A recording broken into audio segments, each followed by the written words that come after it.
Good morning students, कैसे हैं आप सब। उम्मीद है अच्छे से होंगे। हम अपना स्टडी कर रहे हैं यूनिट नंबर 1 इलेक्ट्रोस्टैटिक्स। इलेक्ट्रोस्टैटिक्स का चैप्टर नंबर 1 हम कंप्लीट कर चुके हैं। चैप्टर नंबर 2 स्टार्ट करने जा रहे हैं, जिसका नाम इस तरीके से है इलेक्ट्रोस्टैटिक पोटेंशियल एंड कैपेसिटेंस। और आज जिन टॉपिक की हम इस वीडियो में स्टडी करेंगे वो है electrostatic potential, electrostatic potential difference, electrostatic force are conservative, electrostatic potential due to a point charge and potential at a point due to a group of electric charges। तो चलिए हम स्टार्ट करते हैं। पहला topic electrostatic potential. Student, electrostatic potential की study करते हैं। Electrostatic potential को कैलकुलेट करने के लिए हमें इसको स्टडी करना होगा at any point in the region of electric field, यानी कि इलेक्ट्रिक फील्ड है उसके अंदर की बात कर रहे हैं, is equal to amount of work done in bringing test charge without acceleration from infinity to that point. यानी कि हम जो है, अगर हम बात करें तो हमारे पास एक चार्ज है, तो इसका अपना एक फील्ड है, क्योंकि हम फील्ड पहले पढ़ चुके हैं, इलेक्ट्रिक फील्ड पहले पढ़ चुके हैं। इलेक्ट्रिक फील्ड इसका मान लीजिए हम इसको ऐसे एज्यूम कर लेते हैं, ये इलेक्ट्रिक फील्ड है इसका। तो कोई टेस्ट चार्ज हम लेकर के आ रहे हैं। टेस्ट चार्ज कहां से लेकर के आ रहे हैं? इन्फिनिटी से। Infinity out of this is Q not. तो यहां से आप इसको लेकर के आएंगे और इसको किसी पॉइंट तक लेकर के आएंगे। तो ये पॉइंट जो है इलेक्ट्रिक फील्ड के अंदर होगा, और यहां तक लाने में जितना वर्क होगा उसको हम पोटेंशियल बोलेंगे, electrostatic potential at point P. इसके लिए हम कैसे कह सकते हैं, मैथमेटिकल रिप्रेजेंट कैसे करेंगे? V is equal to W upon q naught, work done per unit charge. एक बात हमें ध्यान रखनी है, विदाउट एक्सेलरेशन हमें लेकर के आना है। इसके अलावा हम इसमें और देखते हैं कि जो हमारा पोटेंशियल है, ये इलेक्ट्रोस्टैटिक पोटेंशियल एक स्केलर क्वांटिटी है। इलेक्ट्रोस्टैटिक पोटेंशियल इज ए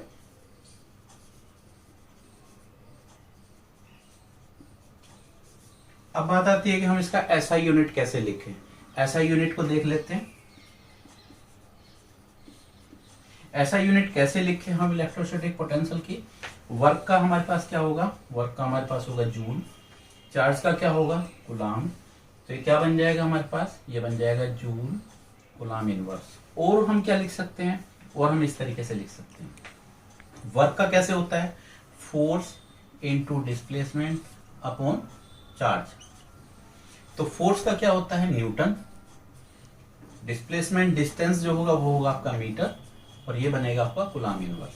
इस तरीके से हम इसकी एसआई यूनिट लिख सकते हैं। स्टूडेंट, इलेक्ट्रोस्टैटिक पोटेंशियल का डायमेंशन फार्मूला कैसे लिखेंगे? तो डायमेंशन फार्मूला लिखने के लिए पहले हमने सिंपल फार्मूला लिखा है, work done per unit charge. तो वर्क का डायमेंशन फार्मूला ml2t-2, चार्ज का आपका 80 होता है। इस तरीके से हम कैलकुलेट करेंगे तो हमारे पास आ जाएगा ml2t-3a-1। ये हमारा डायमेंशन फार्मूला आ जाएगा। कई बार हमसे पूछ लेते हैं कि 1 वोल्ट होता है क्या? ये थियोरेटिकल भी पूछ लेते हैं, हमारे वाइवा वाइस में पूछ लेते हैं कि एक्चुअल में 1 वोल्ट होता क्या है। 1 वोल्ट की डेफिनेशन हम कैसे कह सकते हैं? When 1 joule work is done in moving 1 coulomb charge without acceleration from infinity to that point। यानी कि बड़ा सिंपल सा काम है, V is equal to W upon q. यानी कि वर्क जो है वो आपके पास होना चाहिए 1 जूल, और चार्ज कितना होना चाहिए? 1 कूलाम। तो हमारा जो वोल्ट होगा वो 1 वोल्ट हो जाएगा। तो 1 वोल्ट का डेफिनेशन हो जाएगी। स्टूडेंट, हम अपनी थ्योरी में बात कर रहे हैं वर्क डन इन मूविंग। तो ये वर्क डन हम कैलकुलेट कैसे करेंगे और ये कैसे हमें मिलेगा? थ्योरी में हम बात कर रहे थे एक्सटर्नल इलेक्ट्रिक फील्ड, यानी कि हमारे पास एक इलेक्ट्रिक फील्ड का रीजन है। हमने थ्योरी में सबसे पहले यही पढ़ा था कि हमारे पास इलेक्ट्रिक फील्ड का रीजन है और उसमें हम बात कर रहे हैं। तो हम इस तरीके से कुछ एज्यूम कर सकते हैं, ये हमारे पास इलेक्ट्रिक फील्ड है,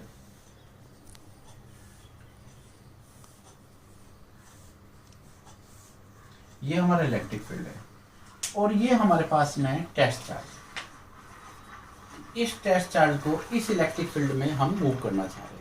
इलेक्ट्रिक फील्ड में मूव करेंगे तो कैसे मूव करेंगे?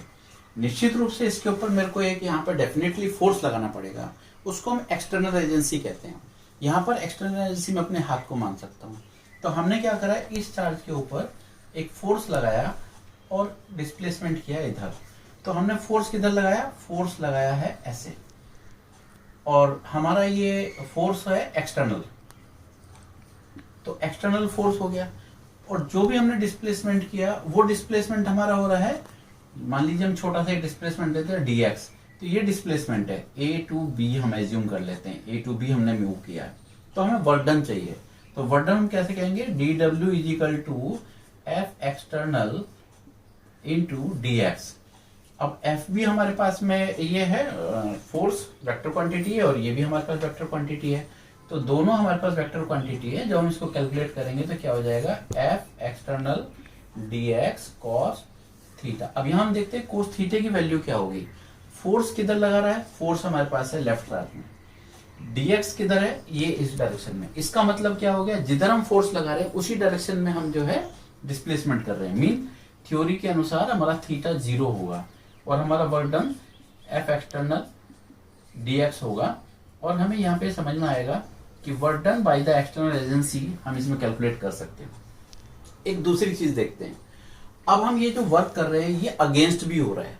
आप देखिए इलेक्ट्रोस्टैटिक फोर्स जो है वो यहाँ पर राइट हैंड साइड में है, और हम मूव किधर कर रहे हैं, ए से बी मूव में कर रहे हैं। तो अगर मैं ये देखूं कि हमारा जो फोर्स के अगेंस्ट, इलेक्ट्रोस्टैटिक फोर्स के अगेंस्ट हम मूव कर रहे हैं, यानी कि work done against the electrostatic force, तो हम कैसे कर सकते हैं, फोर्स इलेक्ट्रोस्टैटिक फोर्स की बात कर रहे हैं और आपका dx और cos थीटा। तो हमारे को यहाँ जो वर्क मिलेगा, यहाँ थीटा देखिए, थीटा कैसा है, आपका इलेक्ट्रिक फील्ड है इस डायरेक्शन में और dx किधर है, इस डायरेक्शन में। तो थीटा की वैल्यू कितनी हो जाएगी, 180। तो यहां से हमें मिलेगा F electric force into dx, और ये हमारे को नेगेटिव में मिलेगा। तो आप देख रहे हैं कि हमारे पास दो तरीके के वर्क मिले हैं, एक वर्क हमारा पॉजिटिव है, एक वर्क हमारा नेगेटिव है। ये work done by the external agency है, ये work done by the electric field है, और ये दोनों वर्क हमारे पास किस पर कर रहे हैं, हम यूनिट चार्ज के ऊपर कर रहे हैं। हम ऐसा कह सकते हैं वर्क किसके थ्रू, वर्क एक्सटर्नल फोर्स के थ्रू कर रहे हैं, तो ये हमारा पॉजिटिव है। हम ये कह सकते हैं कि वर्क हम कर रहे हैं इलेक्ट्रिक फील्ड के थ्रू, इलेक्ट्रिक फील्ड के थ्रू जो वर्क किया जा रहा है वो आपका नेगेटिव होगा। तो आप देख रहे हैं कि जो हमारे पास वर्क एक्सटर्नल एजेंसी से हो रहा है और जो हमारे पास वर्क हमारा इलेक्ट्रिक फील्ड से हो रहा है वो एक दूसरे के इक्वल और अपोजिट हैं। अब हम यहां से एक बात देख सकते हैं कि जो वर्क डन है, जो हमारे पास वर्क डन है, इससे हमारे को पता चलता है पोटेंशियल। तो पोटेंशियल कैसा हो सकता है, पोटेंशियल हमारा पॉजिटिव भी हो सकता है। तो पोटेंशियल कैसा हो सकता है, पोटेंशियल पॉजिटिव भी हो सकता है, नेगेटिव भी हो सकता है और जीरो भी हो सकता है। यहां हमें इस बात की इंफॉर्मेशन मिलती है। जीरो कैसे हो जाएगा, जीरो का मतलब है कि ये जो हमारे पास सोर्स है उससे बहुत दूर हो, कहने का मतलब इंफिनिटी पर हो, और हम यहाँ पे फ्री होते हैं कि इंफिनिटी पे जाकर के हम इलेक्ट्रिक फील्ड को मान लेते हैं कि वहां पे इलेक्ट्रिक फील्ड नहीं है और वहां पर जो है हमारा फील्ड नहीं है, तो हमारा वर्क भी जीरो होगा। इलेक्ट्रोस्टैटिक पोटेंशियल, स्टूडेंट अभी तक हम बात कर चुके हैं इलेक्ट्रोस्टैटिक पोटेंशियल हम कैसे निकालते हैं। तो इलेक्ट्रोस्टैटिक पोटेंशियल का डेफिनेशन भी आपको पता चल गया है कि work done from infinity to particular point in electric field. अब हमें देखना है कि पोटेंशियल डिफरेंस कैसे होगा। तो पोटेंशियल डिफरेंस के लिए जरूरी है कि हमारे पास दो पॉइंट होंगे, इसका मतलब दो पोटेंशियल होंगे। बड़ा सिंपल वर्क है ये, हमारे पास कुछ चार्जेस हमने रखे हैं Q1, Q2, Q3 और Qn। अब ये सारे चार्जेज होंगे तो इनसे फोर्स बनता होगा, फोर्स बनता होगा तो उनसे फील्ड भी बनता होगा, एक रिजल्टेंट फील्ड होगा। अब हमने क्या करा, Q0 चार्ज लिया, ये हमारा इन्फिनिटी पर था, इन्फिनिटी का मतलब out of the electric field, और हम इसको मूव करके लेकर के आए, और तो हमने यहां से स्टार्ट किया है और हम चाहते हैं कि Q से P के बीच का हम जो है पोटेंशियल डिफरेंस निकाल लें। इन्फिनिटी से लेकर के हम Q तक का हम पहले वर्क डन कैलकुलेट करेंगे। उससे क्या मिलेगा, उससे मिलेगा मेरा VQ। क्या मिल जाएगा हमें, VQ। VQ क्या चीज है, VQ हमारे पास है इलेक्ट्रोस्टैटिक पोटेंशियल एट Q। और अगर मैं इसको यहाँ इन्फिनिटी से लेकर के P पॉइंट पर आ जाऊं तो P पॉइंट पर आ जाएंगे तो हमें मिल जाएगा VP। अब VP क्या चीज है, ये इलेक्ट्रोस्टैटिक पोटेंशियल एट P है। हमें कैलकुलेट करना है electrostatic potential between two points Q and P। हम Q से P की तरफ मूव कर रहे हैं, और हम जब मूव करके आ रहे होंगे तो हम कैसे काम कर रहे होंगे, वर्क कैसे हो रहा होगा हमारा, work done by the external force. हम बाहर से फोर्स लगा रहे होंगे, हाथ से फोर्स लगा रहे होंगे, किसी और एजेंसी से फोर्स लगा रहे होंगे, क्यू नोट को मूव कर रहे होंगे, और हम कैसे होंगे, इलेक्ट्रिक फील्ड कैसा होगा, इलेक्ट्रिक फील्ड हमारा आउटवर्ड होगा। तो इलेक्ट्रोस्टैटिक फोर्स जो है उसके अगेंस्ट हम वर्क कर रहे होंगे। तो हमने क्या निकाला, electrostatic potential between the QP is given as, potential difference dV हम निकाल सकते हैं, डेल्टा वी करके निकाल सकते हैं, potential at P minus potential at Q. क्योंकि हमारा ये इनिशियल पोजीशन है, ये हमारा फाइनल पोजीशन है, तो फाइनल पोजीशन में से इनिशियल पोजीशन माइनस कर सकते हैं। और वर्क को अगर हम लिखें तो work in moving from Q to P, तो हमने देखिए वर्क लिखा है work Q to P upon q naught. तो यहां से इस तरीके से हम जो पोटेंशियल डिफरेंस निकाल सकते हैं। लेकिन स्टूडेंट जब हम यहां से मूव कर रहे होंगे तो हमारा यहाँ जो हमारे पास वर्क आएगा बिटवीन क्यू एंड पी, ये आपका पाथ के ऊपर डिपेंड नहीं करता है, केवल इनिशियल और फाइनल पोजीशन के ऊपर डिपेंड करता है। आप ऐसे मूव करके आइए, चाहे ऐसे मूव करके आइए, चाहे ऐसे मूव करके आइए, तो इससे हमारे ऊपर कोई असर नहीं पड़ता। आप 1 2 3 कोई भी पाथ यूज करिए, लेकिन जो हमारा वर्क होगा वो हमारा कांस्टेंट होगा बिटवीन 2 पॉइंट।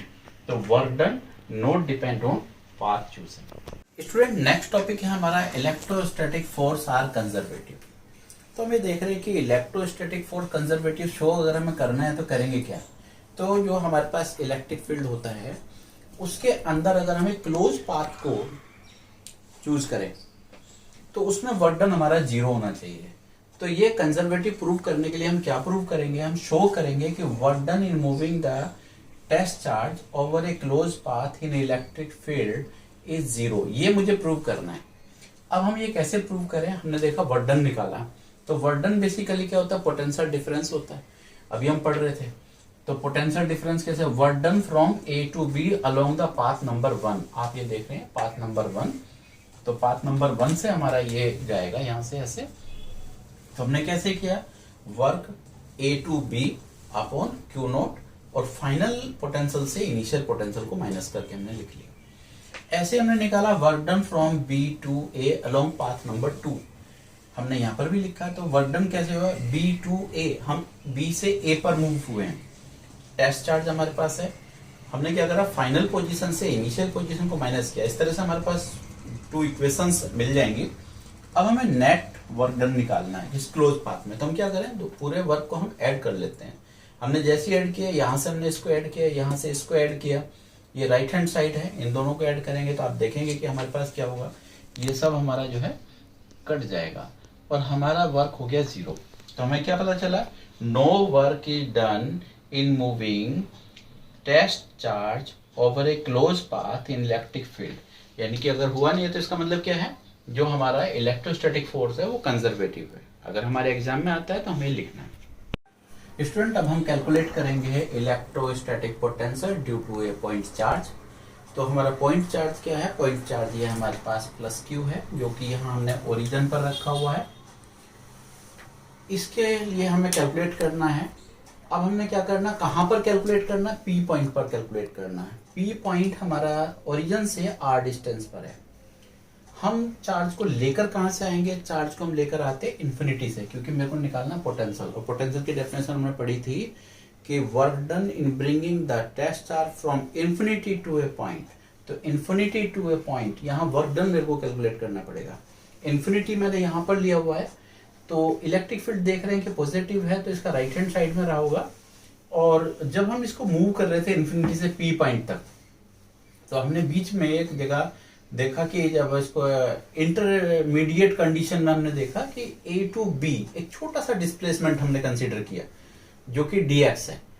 जब हमने इसको देखा तो ये जो ए पॉइंट है, ए पॉइंट का हमारा कहाँ था, ये ओरिजिन से हमारा डिस्टेंस था x। अब हमारे को इसमें कैलकुलेशन करना है कि ए टू बी डिस्प्लेसमेंट में वर्क कितना होगा। तो A to B displacement is very small displacement, so small work is done. Small work in done moving Q not from A to B. हमारा फार्मूला है, तो D W equal to E D X और cos theta. Theta की value क्या होगी हमारी, थीटे की value 180 होगी। क्यों होगी, हमारा इलेक्ट्रिक फील्ड है राइट हैंड साइड और जो डिस्प्लेसमेंट हो रहा है A to B that is left hand side, theta is 180। यहां से हमने इसको पुट किया तो हमें मिला वर्क माइनस ई डी एक्स। अब हमारे को ये वर्क मिल गया कहां से, ए से बी तक का मिल गया है, लेकिन मुझे कैलकुलेट करना है इन्फिनिटी से पी पॉइंट तक। तो टोटल वर्क डन हम निकालने की कोशिश करेंगे। Total work done in moving Q not from infinity two point P. हम क्या करें, इसको इंटीग्रल कर लें। इंटीग्रल किया तो हमने देखा माइनस एज इट इज बाहर है, ई हमने बाहर रखा हुआ है। इंटीग्रल का लिमिट कहां से लिया, स्टार्ट कहां से किया था हमने, इन्फिनिटी से किया। कहां तक जाएंगे हम, आर डिस्टेंस तक जाएंगे ओरिजिन से। अब हमें इलेक्ट्रिक फील्ड इंटेंसिटी निकालना आता है। इलेक्ट्रिक फील्ड इंटेंसिटी आपको पता है स्टूडेंट, कूलम्ब लॉ लगाते हैं। कूलम्ब लॉ में Q1 Q2 upon 4 pi epsilon not R square होता है। वहां से हमारा एक उसमें टेस्ट चार्ज होता है, उसको रिमूव कर दे तो हमारे पास इलेक्ट्रिक फील्ड इंटेंसिटी आ जाती है। तो ये हमने इलेक्ट्रिक फील्ड इंटेंसिटी का फार्मूला लिखा है KQ अपॉन एक्स। एक्स क्या चीज है, यहां से यहां तक का डिस्टेंस है। तो ये हमारे पास निकल के आ गया। जैसे हमने वैल्यू पुट करी तो हमें ये मिल गया। अब यहां से हमने इसको इंटीग्रेट किया। इंटीग्रेट करने के बाद में 1 अपॉन एक्स स्क्वायर डीएक्स का इंटीग्रेशन हमें मिला माइनस 1 अपॉन एक्स। अब हमने इसके अंदर में लिमिट रखी। लिमिट रखने के बाद मुझे मिल गया वर्क। यही वर्क हमारा क्या होगा, इस पॉइंट पर वर्क होगा, वही पोटेंशियल होगा, क्योंकि हमने थ्योरी वही पढ़ी है, work done in moving test charge from infinity to a point. तो यहां तक जितना वर्क होगा वही मेरा पोटेंशियल होगा। इस तरीके से मैं देखा कि हमारा जो पोटेंशियल है पी पॉइंट पर वो कितना हो गया, Q upon 4 pi epsilon not R। अब बात करते हैं पोटेंशियल की। तो पोटेंशियल हमारा पॉजिटिव भी हो सकता है, नेगेटिव भी हो सकता है और जीरो भी हो सकता है। पॉजिटिव, नेगेटिव या जीरो होना किस बात के ऊपर डिपेंड है, हमारा सोर्स चार्ज कैसा है, क्योंकि यहाँ पे हम सोर्स चार्ज लगाते हैं। तो सोर्स चार्ज अगर हम लगा रहे हैं तो हम यहाँ देख पाएंगे सोर्स चार्ज अगर नेगेटिव होगा तो यहाँ पे नेगेटिव यूज कर रहे होंगे, अगर पॉजिटिव है तो पॉजिटिव यूज कर रहे होंगे। जीरो कैसे होगा, जीरो का मतलब है वो इन्फिनिटी इलेक्ट्रिक फील्ड के बाहर वहां पर होगा। अब हमने अब तक दो चीजें पढ़ ली हैं, एक तो हम इलेक्ट्रिक फील्ड इंटेंसिटी निकाल चुके हैं और एक पोटेंशियल निकाल चुके हैं। वैसे तो अभी तक हम तीन चीज पढ़ चुके हैं, फोर्स भी पढ़ चुके हैं। तो वहां से पहले फोर्स में दो चार्ज होते हैं, फिर इलेक्ट्रिक फील्ड में सिंगल चार्ज रहता है, पोटेंशियल में दोनों चार्ज हट जाते हैं। तो आप यहाँ देखिए कि यहाँ हम कैलकुलेट कर रहे हैं तो हमारे पास जो कांस्टेंट मिला वो कुछ इस तरीके से मिला कि V is directly proportional to 1 upon R और E is directly proportional to 1 upon R square. तो इन दोनों का अगर हमें एक ग्राफिकल रिप्रेजेंटेशन देखो तो ये ऐसा आता है। स्टूडेंट ये क्वेश्चन 12th बोर्ड में पूछा गया और इसका खाली फिगर बनाना होता है और फिगर बनाने से आपको नंबर मिल जाते हैं। स्टूडेंट हमने सबसे पहले पढ़ा था कूलम्ब लॉ। कूलम्ब लॉ से हम फोर्स निकालना सीखे थे।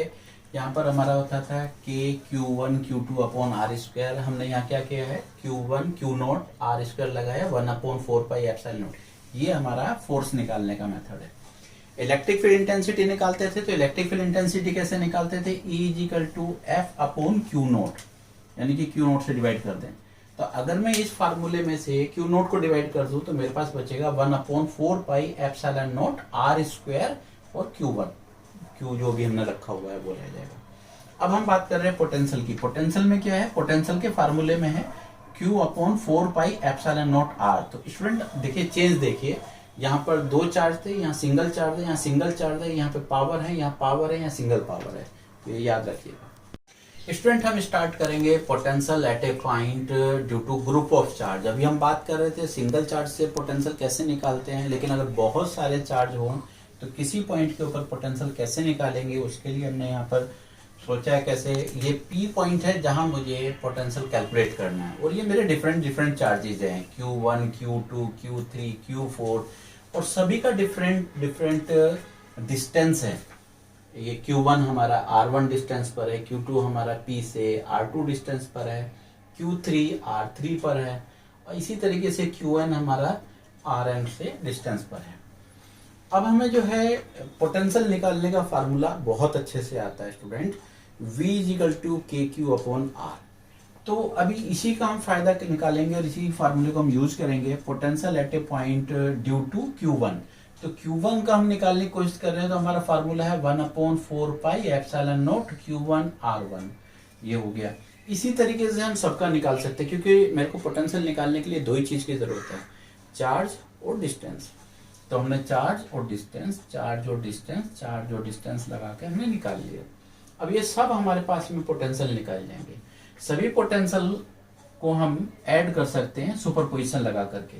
तो net potential at P due to Q1, Q2, Q3, Qn हम कैसे लिखेंगे? तो इन सबको हमने क्या करा, सारे पोटेंशियल को एड ऑन कर दिया। V is equal to V1 plus V2 plus V3 plus Vn तक हमने कंप्लीट कर दिया। सबकी वैल्यू रख दी, V1 का वैल्यू रख दिया, V2 का रख दिया, V3 का रख दिया है और Vn का भी रख लिया। अब यहां से देखिए स्टूडेंट, कुछ हमारा कॉमन आने वाला है। सभी में हम देख रहे हैं 1/4πε0 सभी के अंदर आ रहा है, तो हमने वो कॉमन ले लिया है। लेकिन Q का एक सीरीज बनेगा 1 से लेके n तक, और R का भी सीरीज बनेगा 1 से लेके n तक। इसलिए हमने इसको क्या करा, ये सब सम है तो इसलिए हमने समेशन फॉर्म में रख लिया है। तो summation i is equal to 1 से लेके n तक और QI अपॉन RI। तो ये हमारे पास में नेट पोटेंशियल निकाल सकते हैं due to group of charges.